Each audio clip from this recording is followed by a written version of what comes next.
England got inspired by the way McCallum and his team were playing the 2015 World Cup, and they tried to follow that and they put into practice. But both, I believe Morgan and McCallum have been stubborn about the openers. Now it's been 7 games. The strike rate for both them is 115. Still no changes. How long can you give them the rope?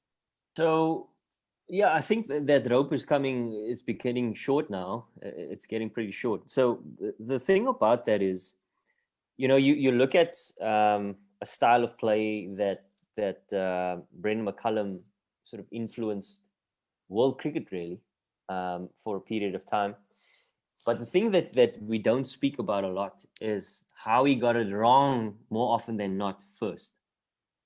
And that were particularly New Zealand, that were their biggest lessons, because often we find our biggest lessons in our failures, in our disappointments and our challenges, because that's where we identify the margin in terms of making those mistakes. So we kind of drop that gauge of how we're going to come down in terms of that extremities that we're going to play.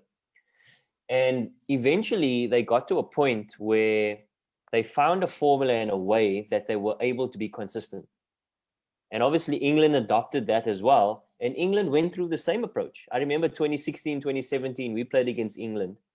And there were games where they just blew out because they went the sort of aggressive approach.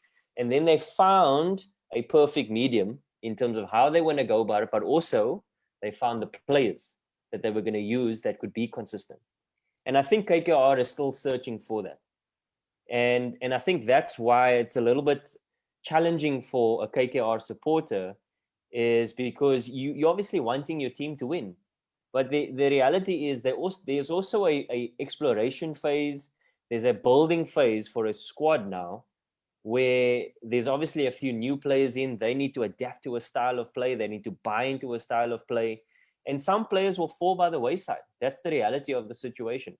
But the cream will rise to the top in terms of a style of play they want to go about and who are going to be those players in their squad. So it's working out the combinations.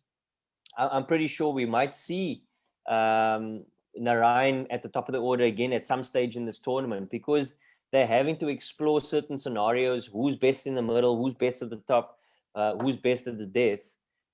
So the more they explore, the more they can understand what their perfect squad is. And the challenge is working towards that journey and going along that journey as a spectator.